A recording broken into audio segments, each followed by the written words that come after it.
Não é segredo que o mundo está cheio de golpistas.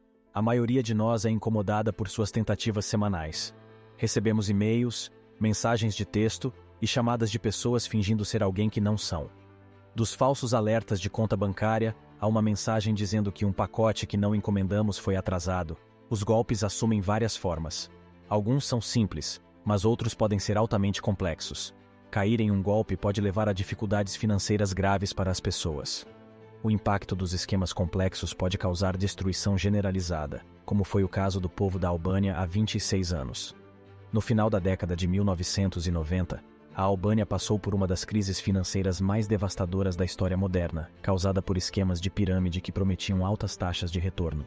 2/3 do país inteiro investiram, mas no final, os esquemas entraram em colapso e o resultado foi catastrófico. As economias de vida de muitos albaneses desapareceram, o que desencadeou uma população revoltada, uma guerra civil e a morte de milhares de pessoas. Esta é uma história selvagem e triste. Neste episódio, vamos analisar como essa catástrofe aconteceu e as lições que podem ser aprendidas com essa tragédia. Esta é a história de como os esquemas de pirâmide destruíram a Albânia. Você está assistindo ao Mentes Artificiais. Para compreender como um esquema de pirâmide pode colapsar uma nação, é melhor começar entendendo como eles geralmente funcionam. Essencialmente, os esquemas de pirâmide são operações de investimento ilegais, que prometem retornos mais altos, mas são projetados para causar perdas financeiras significativas para aqueles que se tornam vítimas deles. Um pequeno grupo ou indivíduo oferece um produto ou serviço que afirmam poder gerar retornos mais altos sobre o investimento. Na realidade, o produto ou serviço muitas vezes é de qualidade inferior ou nem mesmo existe. Eles dependem da adesão de novos investidores para pagar os investidores anteriores, formando uma estrutura em forma de pirâmide. Inicialmente funciona. Os novos investidores recebem pagamentos, mas não a partir dos retornos do serviço, e sim do dinheiro pago pelos novos membros. No entanto, à medida que o esquema cresce, torna-se exponencialmente mais difícil pagar a todos. Eventualmente, o esquema entra em colapso, deixando os investidores de níveis inferiores com perdas financeiras significativas e sem esperança de recuperar seus investimentos. Enquanto isso, aqueles que investiram cedo e conseguiram vender a tempo têm a possibilidade de obter grandes lucros. Infelizmente, esses esquemas são muito comuns e as pessoas se tornam vítimas deles diariamente. Às vezes elas perdem um pouco, às vezes perdem suas casas e economias de uma vida inteira, mas nesse caso, uma nação inteira perdeu tudo. Após a Segunda Guerra Mundial, a Albânia caiu sob o controle do ditador Enver Hoxha, o que deu início a 4 décadas de comunismo no país. A Albânia governada por ele era marcada por uma pobreza generalizada e ruínas, cicatrizes das feridas da guerra. Hoxha, como líder autoritário, buscou reconstruir o país por qualquer meio necessário. Nos estágios iniciais de seu governo, seu regime proibiu viagens ao exterior, a posse de propriedades privadas e a prática religiosa. Clérigos, proprietários de terras e camponeses que resistiram ao seu governo foram presos, exilados ou até mesmo executados. Apesar de suas formas autoritárias, o país teve algumas melhorias em alguns aspectos. O aumento do investimento em infraestrutura resultou em melhorias no transporte e nas instalações, e o país se recuperou lentamente, experimentando crescimento econômico, industrialização e urbanização. No entanto, mesmo com o lento progresso econômico nas décadas seguintes, a mão autoritária de Hoxha continuou sendo sentida até 1985, quando finalmente o ditador de longa data faleceu. No final dos anos 1980, as pessoas começaram a se manifestar.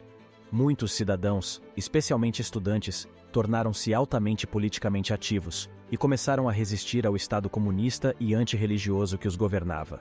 Felizmente para o povo da Albânia, o sucessor de Hoxha, Ramiz Alia, foi um líder muito mais brando. Após protestos em larga escala, campanhas e eventualmente uma revolução completa em 1989, a Albânia estava a caminho de eleger um partido político escolhido pelo povo. Em 1992, o Partido Democrático da Albânia estava no poder, encerrando décadas de ditadura comunista. A Albânia começou a fazer a transição para um país capitalista, mas foi um processo gradual. O novo governo começou a implementar reformas econômicas, incluindo a privatização de empresas estatais e a liberalização do comércio. Essas reformas foram projetadas para atrair investimentos estrangeiros e promover o crescimento econômico. Isso levou ao surgimento de um pequeno setor privado incipiente, mas a transição não foi fácil. A Albânia havia estado isolada do resto do mundo por muitos anos. A infraestrutura e o investimento externo eram fracos, resultando em uma economia enfraquecida. e o governo lutava para lidar com a corrupção e o surgimento do crime organizado. No entanto, algo muito mais devastador estava por vir. No sistema capitalista democrático, a Albânia estava realmente lutando para encontrar seu caminho. Era a nação mais pobre da Europa, e após décadas sob o jugo da ditadura, seus cidadãos buscavam desesperadamente subir na escada socioeconômica. Na época, a Albânia não tinha muitas oportunidades bancárias e de investimento, e por isso havia pouca regulação financeira. Isso teria um papel enorme no desastre. Além disso, essas pessoas eram muito pobres, sem educação e desesperadas, e o mais importante, tinham pouca ou nenhuma experiência com o mercado capitalista. Isso deixou o povo da Albânia como presas fáceis para esquemas de pirâmide de investimento predatórios. Os esquemas de pirâmide chegaram, operados por várias empresas, muitas das quais não estavam registradas no governo e funcionavam ilegalmente. A máfia, investidores estrangeiros predatórios e aqueles que ocupavam posições de influência no sistema comunista viram a oportunidade de se aproveitar. As propostas de investimento dessas empresas prometiam retornos extremamente altos, alguns de até 50% por mês. É claro que, para quem é financeiramente leigo, isso é absurdo, mas para o povo da Albânia era uma oportunidade única na vida. O povo da Albânia não tinha experiência prévia com o capitalismo, então provavelmente pensaram que esse era o modo como as pessoas em nações capitalistas investiam e enriqueciam. Enquanto tudo isso acontecia, o governo não apenas fechava os olhos, mas apoiava abertamente e ativamente esses esquemas de pirâmide. Isso só serviu para aumentar seu apelo. Apoio do governo com retorno de 50% ao mês? Eu me inscrevo. Os esquemas rapidamente ganharam popularidade, e muitos albaneses investiram suas economias de uma vida inteira. 25 empresas detinham a maioria dos credores da Albânia. Dessas 25, a VEFA era a maior empresa, com 60 mil investidores. Todos esses investidores acreditavam que seu dinheiro cresceria em taxas muito superiores às oferecidas pelos bancos. Acontece que a VEFA era de fato uma empresa legítima. Eles possuíam uma rede de supermercados e postos de gasolina, e sua marca estava em produtos do dia a dia. Então, eram uma marca relativamente confiável. No entanto, o esquema de Ponzi afirmava investir em indústrias como hotéis, lojas e fábricas, mas, é claro, os retornos prometidos eram completamente falsos. A internet ainda não havia chegado à Albânia, então as pessoas não podiam simplesmente ir online e pesquisar a fundo a empresa na qual estavam investindo. As pessoas da Albânia venderam seus bens, suas casas, suas terras, tudo para ter uma participação no que acreditavam ser um investimento seguro, um investimento que mudaria suas vidas. Até 1996, 2/3 de toda a população haviam investido cerca de 1,2 bilhão de dólares nesses esquemas, o que correspondia a 10% do PIB da nação. É importante ressaltar que a renda mensal média da população era de 80 dólares por mês. Infelizmente, logo descobririam que seus investimentos eram insustentáveis e dependiam de uma constante entrada de novos investidores para pagar os retornos aos investidores existentes. No final de 1996, os esquemas atingiram seus pontos de ruptura naturais. A VEFA, a gigante da indústria, desmoronou, e isso desencadeou uma onda de pânico entre os investidores. Isso provocou uma reação em cadeia entre todas as principais empresas, à medida que as pessoas entravam em pânico para retirar seu dinheiro. As outras empresas também entraram em colapso e muitos albaneses perderam tudo, estando compreensivelmente revoltados. Em seguida, começou um período de agitação social, com grandes quantidades de bens materiais vendidos para investir tudo, e tendo perdido tudo e sem uma forma de recuperar seu dinheiro, o país foi lançado no caos. O colapso dos esquemas de pirâmide teve consequências devastadoras para a Albânia. A economia do país foi gravemente prejudicada, e os cidadãos queriam compensação ou até mesmo vingança. Desde agricultores até policiais e soldados, todos foram enganados, e a pobreza generalizada era ainda pior do que antes. Distúrbios sociais, tumultos e protestos ocorreram em todo o país. Milhares de pessoas foram às ruas em todos os centros populacionais de toda a nação. Greves de fome aconteceram nas universidades. Inicialmente, os protestos contra o governo eram pacíficos, pois todos simplesmente queriam recuperar seu dinheiro. No entanto, em fevereiro de 1997, as forças governamentais responderam disparando contra os manifestantes. Isso foi o estopim que acendeu uma guerra civil. Guerra e início de uma revolta. O primeiro-ministro Alexander Meshi renunciou em 1º de março de 1997, e o presidente Celi Berisha declarou estado de emergência no dia seguinte. Uma semana depois, o Partido Socialista da Albânia nomeou um novo primeiro-ministro, mas isso pouco aplacou o povo. Naquele momento, o governo havia perdido o controle da situação. A polícia e a Guarda Nacional fugiram, deixando seus arsenais abertos para saques. Milícias e gangues criminosas pegaram as armas, e os arsenais foram esvaziados. 700 mil armas foram roubadas, enquanto a população era de apenas 3,5 milhões.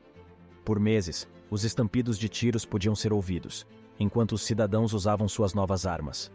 Edifícios do tesouro foram saqueados e destruídos. Gangues armadas foram formadas, e cada um estava por si mesmo. Esse caos resultou em uma rebelião em larga escala e uma guerra civil que durou um mês.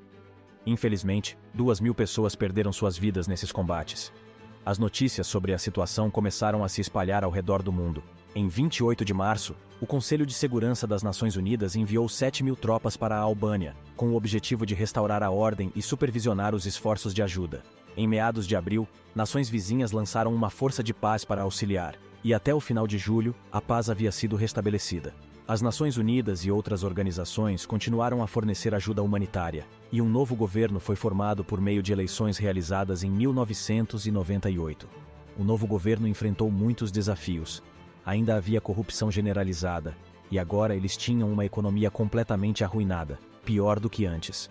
Mas com o tempo, com muito esforço, a ordem e a estabilidade foram restauradas no país, lançando as bases para reformas democráticas nos anos seguintes. A Revolução Albanesa foi um momento decisivo na história do país, e a Albânia lutaria com desafios políticos e econômicos nos anos seguintes.